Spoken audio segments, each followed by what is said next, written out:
तो hi guys, welcome to our YouTube channel AS smart learning. तो आज हम पढ़ेंगे क्लास 12 के विश्व जनसंख्या वितरण घनत्व और वृद्धि के बारे में। तो कुछ दिन में ऐसा नहीं था क्लास में और क्लास लेने में, तो कुछ प्रॉब्लम होने के कारण तो आज से डेली क्लास आपका होगा और आपको पीडीएफ नोट्स फ्री में मिलेगा इस यूट्यूब चैनल में। तो पहले ये टेलीग्राम में हमारा ज्वाइन होना पड़ेगा। मतलब क्या करना होगा, पहले आप टेलीग्राम में जाके सीधा एएस स्मार्ट लर्निंग सर्च कीजिए या आपको डिस्क्रिप्शन में आपको मिल जाएगा। टेलीग्राम के रहने के फ़ायदे आपको भिन्न प्रकार के मिलेंगे, जैसे कि पीडीएफ मिल जाएगा और पीडीएफ के साथ ऑल अपडेट्स मिलेगा, ऑल क्वेश्चन पेपर्स मिलेगा और पीडीएफ नोट्स भी मिलेगा आपको। तो हम चैप्टर 1 की तरफ अब जाएंगे। तो पहले हम जानेंगे यहाँ जाना ज़रूरी है, मतलब यहाँ जाना आवश्यक और ज़रूरी है कि यहाँ जाना आवश्यक है किसी देश में कितनी स्त्री पुरुष है। मतलब टॉपिक आज हमारा टॉपिक क्या क्या है क्या नहीं है, तो इसी के बारे में पहले किसी देश में कितनी स्त्रियाँ और पुरुष हैं, मतलब किसी देश में कितना और पुरुषों के बीच अंतर है, कितनी स्त्रियाँ हैं तथा प्रतिवर्ष कितने बच्चे जन्म लेते हैं, कितने लोगों की मृत्यु होती है और कैसे।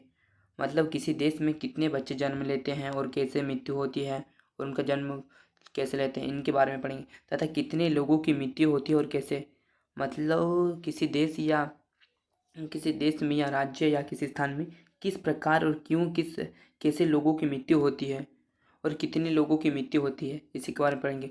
और क्या वे नगरों में रहना पसंद करते हैं या अथवा गाँव में, मतलब किसी देश के नागरिक जो होते हैं वो क्या गाँव में रहना पसंद करते हैं या नगरों में रहना पसंद करते हैं। मतलब क्या वे पढ़ लिख सकते हैं तथा वे काम क्या करते हैं, मतलब कि वो क्या पढ़ लिख सकते हैं या वो काम क्या करते हैं, नौकरी क्या क्या करते हैं, वो किस अवस्था में ज़्यादा काम करना पसंद करते हैं, तो उसी अवस्था में पढ़ेंगे। तो एक साइंटिस्ट था हमारे, विश्व की जनसंख्या असमान रूप से विस्तृत है। मतलब विश्व की जनसंख्या है तो कई इलाकों में छोटे इलाकों में ज़्यादा जनसंख्या रहते हैं तथा कई बड़े इलाकों में हमारा कम जनसंख्या रहते हैं। मतलब जैसे कि कोई छोटे स्थान पर अधिक जनसंख्या रहती है और कई बड़े इलाकों में कम जनसंख्या रहते हैं। तथा दूसरा हमारा पॉइंट है कि कई स्थानों पे एक कम जनसंख्या रहते हैं तथा कई स्थानों पे ज़्यादा जनसंख्या रहते हैं। तो इसी प्रकार पॉइंट में देखेंगे। तो पहला पॉइंट है विश्व की जनसंख्या असमान रूप से विस्तृत है। तो पहले ही आपको बताइए एशिया की जनसंख्या जॉर्ज वी क्रेसी के अनुसार एशिया में बहुत से अधिक स्थानों पर कम जनसंख्या लोग रहते हैं। मतलब एशिया के में बहुत से अधिक स्थानों पर कम लोग रहते हैं। मतलब कि एक स्थान हो गया जहाँ पर बहुत कम लोग रहते हैं प्रति वर्ग किलोमीटर में। दूसरा पॉइंट है और कम स्थान पर बहुत लोग रहते हैं। मतलब कई जैसे कि ऐसे इलाकों में फैले हुए ऐसे 3 लोग ऐसे बहुत से अधिक लोग रहते हैं, कई बहुत से लोग रहते हैं, कुछ कम स्थानों पर बहुत अधिक लोग रहते हैं और अधिक स्थानों पर कम लोग रहते हैं। तथा दूसरा पॉइंट हम देखेंगे विश्व की जनसंख्या वितरण प्रारूप संबंधित यहाँ साहित्य है। हाँ, ये साहित्य है। विश्व की जनसंख्या वितरण का प्रारूप संबंध में यहाँ साहित्य है। तथा दूसरा पॉइंट विश्व की में जनसंख्या वितरण के प्रारूप। तो विश्व जनसंख्या प्रारूप तो पहले हम बताए जनसंख्या वितरण का अर्थ क्या है। मतलब जनसंख्या वितरण का अर्थ क्या है, भूपृष्ठ पर लोग किस प्रकार वितरित हैं। मोटे तौर पर विश्व में जनसंख्या 90% इसके 10% स्थल और भागों में निवास करते हैं। मतलब कि पढ़ेंगे, फिर से रिपीट करके हम पढ़ेंगे जैसे समझ में आसानी हो। भूपृष्ठ पर लोग किस स्थान पर वितरित हैं और मोटे तौर पर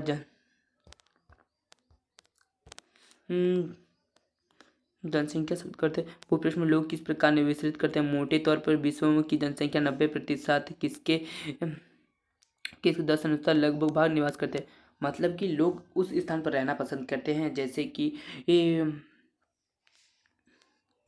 स्थान जहाँ पर समान समतल जमीन हो, जहाँ जलवायु आसानी से मिल जाए या कुछ मतलब अनुकूल, जहाँ पर सभी प्रकार की वस्तुएं और पदार्थ अनुकूल अवस्था में पाए जाते तो वैसे स्थानों में रहना लोग पसंद करते हैं, तथा जैसे कि अनुकूल परिस्थितियों में लोग रहना पसंद नहीं करते क्योंकि उससे जीवन कठिन कठिन होता है। जैसे कि हम जम्मू कश्मीर में जीवन कठिन होते है, इससे कम जनसंख्या रहती है। तो विश्व की 10 सर्वाधिक जनसंख्या वाला देश जिसमें 60% जनसंख्या निवास करते हैं, मतलब कि विश्व के ऐसे 10 देश हैं, जैसे विश्व के ऐसे 10 देश हैं जिसमें से 60% जनसंख्या विश्व का निवास करते हैं। कितना प्रतिशत जनसंख्या? 60%। और इन 6 देश जो एशिया में ही आते हैं, जैसे कि भारत हमारे एशिया में, तो वैसे ही 6 देश हमारे एशिया में आते हैं। पहले हम देखेंगे दूसरा पॉइंट, तो चीन, इसमें कितनी करोड़ जनसंख्या के बारे में दिया गया है। तो चीन हमारा पहला नंबर, अधिक विश्व का सबसे अधिक जनसंख्या वाला देश ही चीन है। दूसरा नंबर पे क्या है? भारत है। तीसरा नंबर संयुक्त राज्य अमेरिका है। चौथा है इंडोनेशिया। पांचवा है ब्राज़ील। छठा है पाकिस्तान और सातवां है नाइजीरिया और आठवां है आपका बांग्लादेश और दूसरा है नौवां है रूस और मेक्सिको 10 नंबर पे है। तो इसके ऐसे ही जनसंख्या करोड़ के हिसाब से बांटा गया है, जनसंख्या वृत्त। तो ये पॉइंट है। तथा जनसंख्या घनत्व क्या है? मतलब जनसंख्या घनत्व प्रति वर्ग किलोमीटर रहने वाले लोगों की संख्या, मतलब प्रति वर्ग किलोमीटर में कितने लोग रहते हैं और कितने नहीं, तो वैसे ही वर्ग किलोमीटर के को जनसंख्या घनत्व कहा जाता है। मतलब प्रति वर्ग किलोमीटर क्षेत्रफल, वर्ग में कितने थोड़ा रुकिए। जनसंख्या घनत्व के बारे में अब हम पढ़ेंगे। तो जनसंख्या घनत्व क्या है? जनसंख्या घनत्व है प्रति वर्ग किलोमीटर में रहने वाले लोगों की संख्या को जनसंख्या घनत्व कहा जाता है। तो दूसरा पॉइंट जैसे कल विस्तृत करके हम पढ़ेंगे, जनसंख्या घनत्व भूमि की प्रत्येक इकाई पर उस पर रहने वाले लोगों की पोषण की क्षमता होती है, अतः लोगों की संख्या भूमि के आकार के बीच के अनुपात को समझना आवश्यक है। अर्थात मतलब भूमि की प्रत्येक इकाई पर उस पर रहने वाले लोगों की संख्या सीमित क्षमता होती है। मतलब किसी स्थान पर सीमित लोग रहते हैं, तो यदि किसी स्थान पर ज़्यादा से ज़्यादा लोग आएंगे तो उसके भूमि में पोषण, खनिज तथा पोषण में कमी होगी, जिससे लोगों की तकलीफें और बढ़ती जाएगी। तो वैसे ही क्योंकि पोषण की सीमित क्षमता होती है प्रत्येक इकाई में, और अतः लोगों की संख्या और भूमि के आकार के बीच के अनुपात को समझना आवश्यक है। तो यह अनुपात जनसंख्या घनत्व है। मतलब लोगों की जनसंख्या और भूमि के आकार के अनुपात को ही जनसंख्या घनत्व कहा जाता है। तो दूसरा पॉइंट जनसंख्या घनत्व की एक मैथ बना के देखेंगे हम, जैसे जनसंख्या घनत्व जनसंख्या बटा क्षेत्रफल। मतलब जनसंख्या किसी क्षेत्र में कितनी जनसंख्या और उसकी जनसंख्या, पहले हम जानेंगे जनसंख्या कैसे निकाले कैसे। तो जनसंख्या घनत्व कैसे निकालते हैं हम? तो पहले हमारा दिया जाता है, उदाहरण के लिए पढ़ते हैं। जैसे उदाहरण के लिए प्रदेश का क्षेत्रफल जिसमें वह 100 वर्ग किलोमीटर है और जनसंख्या टोटल हमारा जनसंख्या है 1,50,000। तो जनसंख्या के घनत्व को प्रकार से निकालिए। तो जनसंख्या घनत्व क्या हुआ? तो जनसंख्या घनत्व तो पहला हमारा दिया गया है जनसंख्या कितना है और वर्ग किलोमीटर हमारे कितना दिया गया था, तो 100 वर्ग किलोमीटर। तो 100 वर्ग किलोमीटर बटा, तो हमारा कितना जनसंख्या प्रति वर्ग किलोमीटर में कितना जनसंख्या घनत्व निकला हमारा 1500 वर्ग किलोमीटर में निकला। तो दूसरा पॉइंट देखेंगे हम, जनसंख्या को वितरण को प्रभावित करने वाले कारक, मतलब ये भी है क्वेश्चन है, तो ये एग्जाम के लिए हमारा इम्पोर्टेंट है।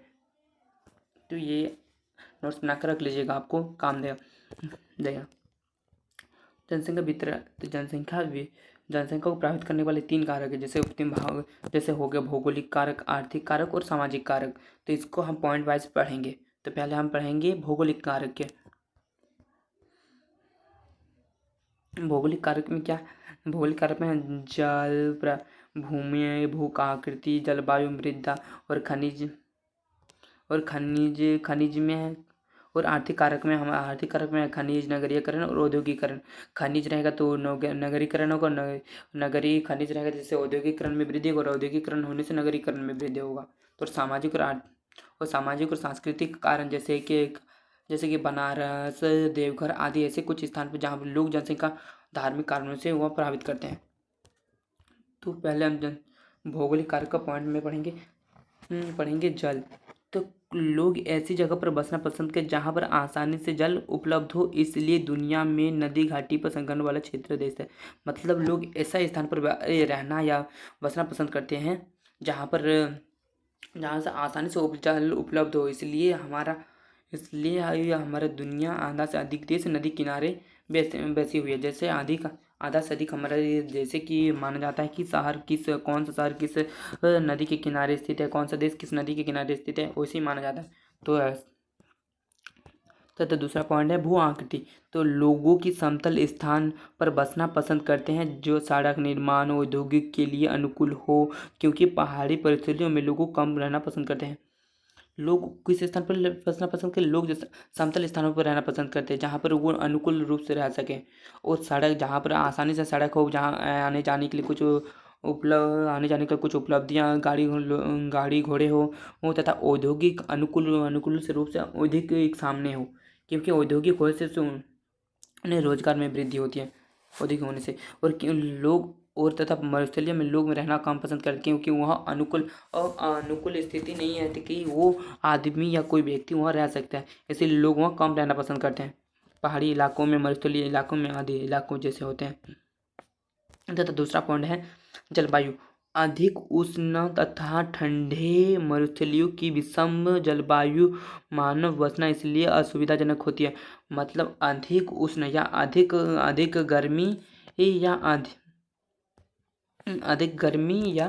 अधिक ठंडे होने से लोग वहाँ कम असुविधाजनक होती है, जिससे उन लोगों को रहने में बहुत कठिनाई होती है। उन लोग सुविधाजनक जलवायु क्षेत्रों में रहना पसंद करते हैं, जैसे कि वहाँ लोग ऐसे स्थान पर बसना पसंद करते हैं जहाँ पर सामान्य रूप से सामान्य वर्षा हो, सामान्य ठंडा हो, और सामान्य गर्मी हो, ना ज़्यादा ना गर्मी ना कम, सामान्य रूप से हो।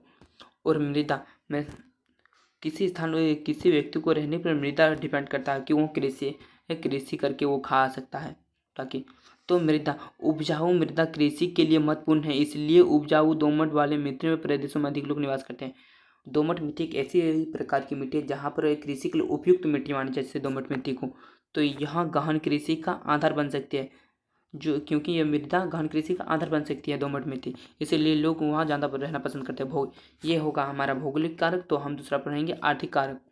तो आर्थिक कारक में है पहला हमारा पॉइंट है खनिज। आर्थिक कारक में पहला पॉइंट हमारा क्या है, खनिज। तो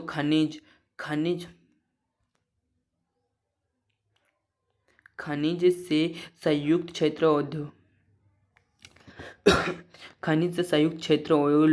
औद्योगिक आकृष्ट करते हैं। खनन और औद्योगिक गतिविधियां रोजगार उत्पन्न करते हैं। कुशल एवं अर्धकुशल रूप से क्षेत्रों में लोग पहुंचते और जनसंख्या संगठन बना देते हैं। मतलब कि खनिज, जहाँ किसी स्थान पर खनिज पाया जाता है या निकाला जाता है, तो वहाँ कारखाना आदि कुछ खोले जाते हैं, तो रोजगार, जिससे लोगों को रोजगार उत्पन्न होती है। तो कुशल और अर्धकुशल रूप से वहाँ लोग पहुँचते हैं और उन क्षेत्रों को जनसंख्या संगठन बना देते हैं। जैसे कि उदाहरण के लिए हम मान लेंगे अफ्रीका में कंडा, जीबिया, तांबा पेटी आदि। और नगरीय तथा दूसरा पॉइंट पड़ेगा नगरीय। रोजगार की बेहतर अवसर और शिक्षण व चिकित्सा संबंधित सुविधाएं, परिवहन और संचार के बेहतर साधन, अच्छी नागरिक सुविधाएं तथा नागरिक जीवन के लिए आकलन लोगों के नगरों की ओर आकर्षित करते हैं, मतलब नगर की ओर खींचते हैं। तथा दूसरा पॉइंट, इससे लोग ग्रामीण क्षेत्रों में नगरीय क्षेत्रों में प्रवास होते हैं और नगर आकार में बढ़ जाते हैं। मतलब गांव में लोग अधिकतर क्या प्राथमिक अवस्था में निर्भर करते हैं, और गांव में अधिकतर ना ही अच्छी शिक्षा का प्रबंध होता है, ना ही चिकित्सा संबंधित प्रबंध होता है, और ना ही परिवहन और संचार का बेहतर व्यवस्था होती है। इसलिए लोग नगर की ओर आकर्षित होते हैं और अवसर की तलाश में लोग नगर की ओर जाते हैं, और नगर को जिससे ग्रामीण क्षेत्र की ओर, जिससे ऐसे परिस्थितियों में लोग ग्रामीण की ओर आकर्षित ना होकर वो सीधा नगर की ओर आकर्षित होते हैं, और ग्रामीण इलाकों से निकल कर नगर की ओर निकल जाते हैं, जिससे नगर का आकार और बढ़ जाता है। तो हम दूसरा पॉइंट देखेंगे औद्योगिकरण पेटियां रोजगार अवसर उपलब्ध कराती है, जिससे बड़ी जनसंख्या लोगों को आकर्षित करती है।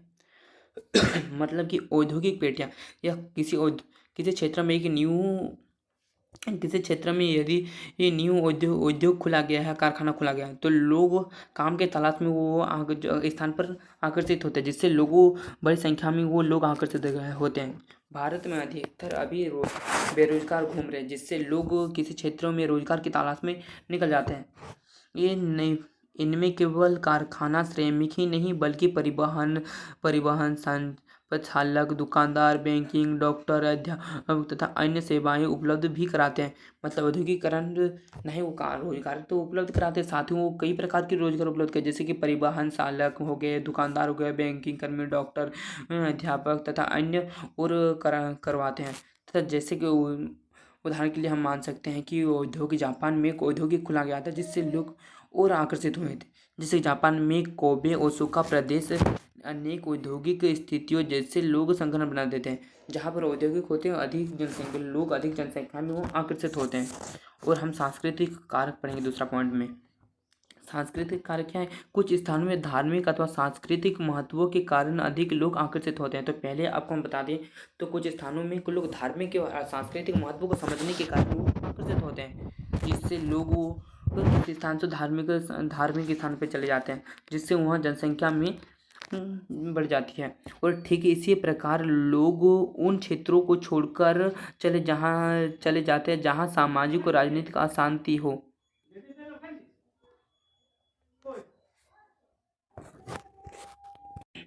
तो हम दूसरा पॉइंट पढ़ेंगे, जनसंख्या वृद्धि दर। मतलब जनसंख्या वृद्धि क्या है? किसी मतलब मान लेते हैं कि किसी स्थान में 100 लोग रहते हैं तथा वहाँ 50 जनसंख्या बढ़ गए, तो हमारा जनसंख्या कितना हुआ टोटल? 150, जिससे वहाँ जनसंख्या वृद्धि दर है। तथा हम दूसरा पॉइंट के रूप में मानते हैं, किसी स्थान में 100 जनसंख्या रहता है तथा वहाँ 50 घट गए, तो वहाँ कितना जनसंख्या बचा? 50, तो वहाँ भी हमारा जनसंख्या वृद्धि है। मतलब वो धनात्मक हो या ऋणात्मक हो, दोनों हो तो जनसंख्या वृद्धि है। तो दूसरा जैसे तो पढ़ेंगे जनसंख्या परिवर्तन का अभिप्राय किसी क्षेत्र में किसी समय निश्चित अवधि के दौरान बसे हुए लोगों की परिवर्तन से होते हैं। मतलब किसी स्थान में समय के साथ वह जनसंख्या या तो निश्चित अवधि के दौरान वो कभी बढ़ते हैं या घटते हैं, तो लोगों की जनसंख्या परिवर्तन है। तो यह धनात्मक भी हो सकता है तथा यह ऋणात्मक भी हो सकता है। जनसंख्या वृद्धि दर का हम पहले ही बताएं, यह धनात्मक भी हो सकती है या ऋणात्मक भी हो सकते हैं। तथा इसे प्रतिशत के रूप में अभिव्यक्त किया जाता है। जनसंख्या परिवर्तन किसी क्षेत्र में आर्थिक प्रगति, सामाजिक उत्थान, ऐतिहासिक सामाजिक पृष्ठभूमि एक महत्वपूर्ण सूचक है। मतलब किसी प्रतिशत के रूप में व्यक्त किया जाता है। तथा जनसंख्या परिवर्तन किसी क्षेत्र में जैसे किसी क्षेत्र में आर्थिक प्रगति, सामाजिक उत्थान तथा ऐतिहासिक और सांस्कृतिक भूपृष्ठ का महत्वपूर्ण सूचक माना जाता है तथा यह सूचक भी होते हैं। तो जनसंख्या की धनात्मक और ऋणात्मक वृद्धि के बारे में जनसंख्या धनात्मक किसे कहा जाता है? जनसंख्या धनात्मक वृद्धि दर किन्हीं दो समय अंतरालों के बीच जन्म दर और मृत्यु दर अधिक हो तो वह जनसंख्या धनात्मक वृद्धि दर कहलाता है। मतलब किसी दो समय अंतरालों के बीच या तो जनसंख्या और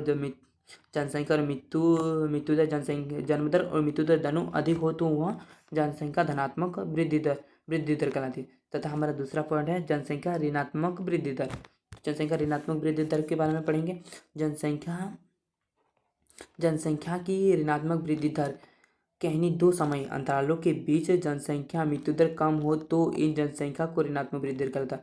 मतलब किसी निश्चित अवधि के दौरान, मतलब दो समय निश्चित अवधि के दौरान जनसंख्या और मृत्यु दर कम हो तो इसे जनसंख्या ऋणात्मक वृद्धि दर कहा जाता है। तथा हम दूसरा पढ़ेंगे पॉइंट, जनसंख्या परिवर्तन के 3 घटक।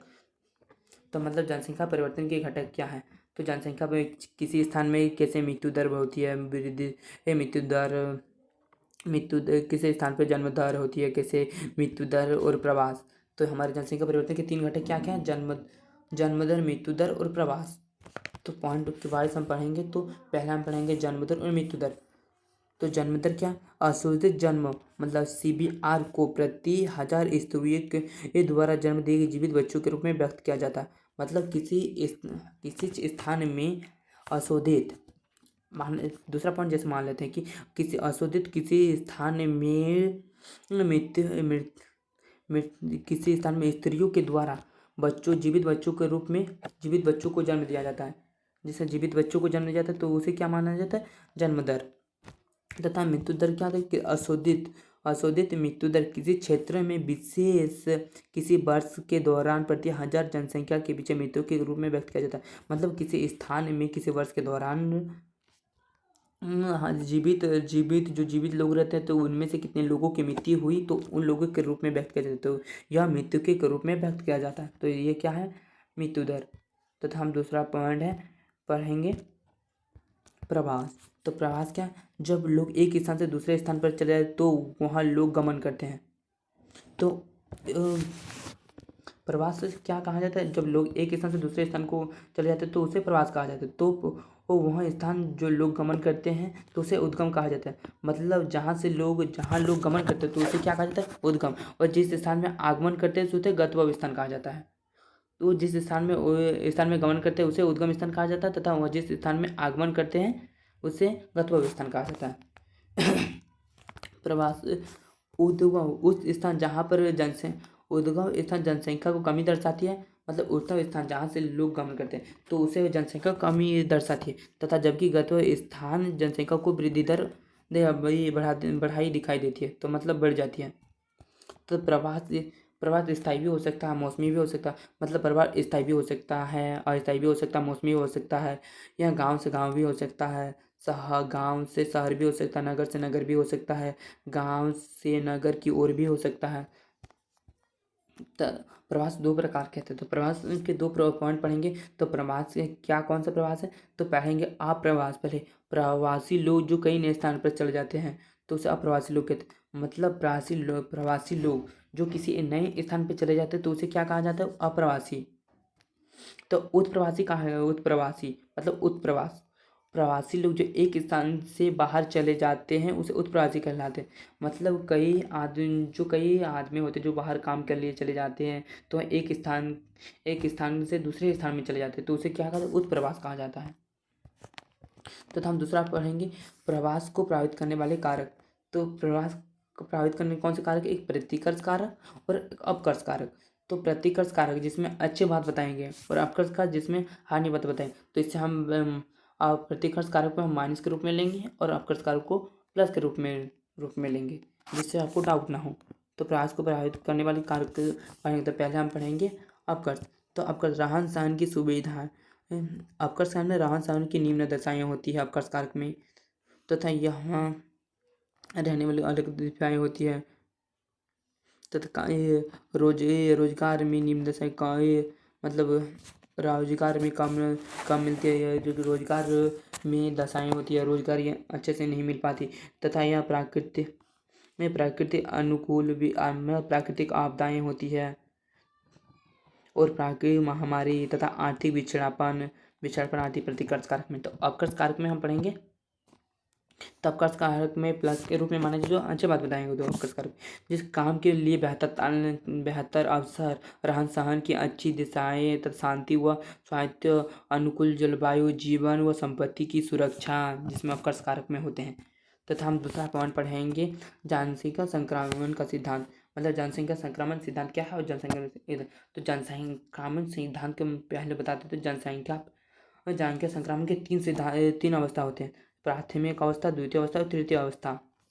तो पहले हम जानेंगे जनसंख्या संक्रमण के सिद्धांत। तो जनसंख्या संक्रमण का सिद्धांत किसी क्षेत्र में जनसंख्या के वर्णन सवा भविष्य में ये पुनर्वर्ण लगाने में मदद करती है। मतलब किसी स्थान या किसी देश में तो पहले स्थिति कैसी थी तथा पहले भविष्य में कैसी होगी उस पर अनुमान लगाए जिसे जनसंख्या संक्रमण सिद्धांत कहा जाता है। तो इसके सिद्धांत के अनुसार माना जाता है जैसे कि कई देशों या समाज में ग्रामीण खेतिहर अशिक्षित अवस्था उन्नति की ओर नगरीय साक्षर बनता है। मतलब जैसे कई देश या समाज में पहले वो अनपढ़ या अशिक्षित लोग रहते अवस्था में होते हैं तथा वहाँ जब उन लोगों को डेवलपमेंट होते तो वो उन्नति उन्नति, नगरीय, औद्योगिक की साक्षर बन जाते हैं, जैसे वो उन्नति की ओर जाते हैं और अशिक्षित से शिक्षित हो जाते हैं। तो दूसरी अवस्था में तो समाज में उच्च जन्म दर व मृत्यु दर से निम्न मृत्यु दर की स्थिति आने लगती है, जिससे परिवर्तन विभिन्न अवस्थाओं में होती है, जिससे सामूहिक जानकारी का इसे जानकीय संक्रमण चक्र कहते हैं। मतलब जन्म दर और मृत्यु दर कम होती है, कहीं बढ़ जाती है तो कहीं कम होती है, जिससे जानकीय संक्रमण का चक्र कहा जाता है।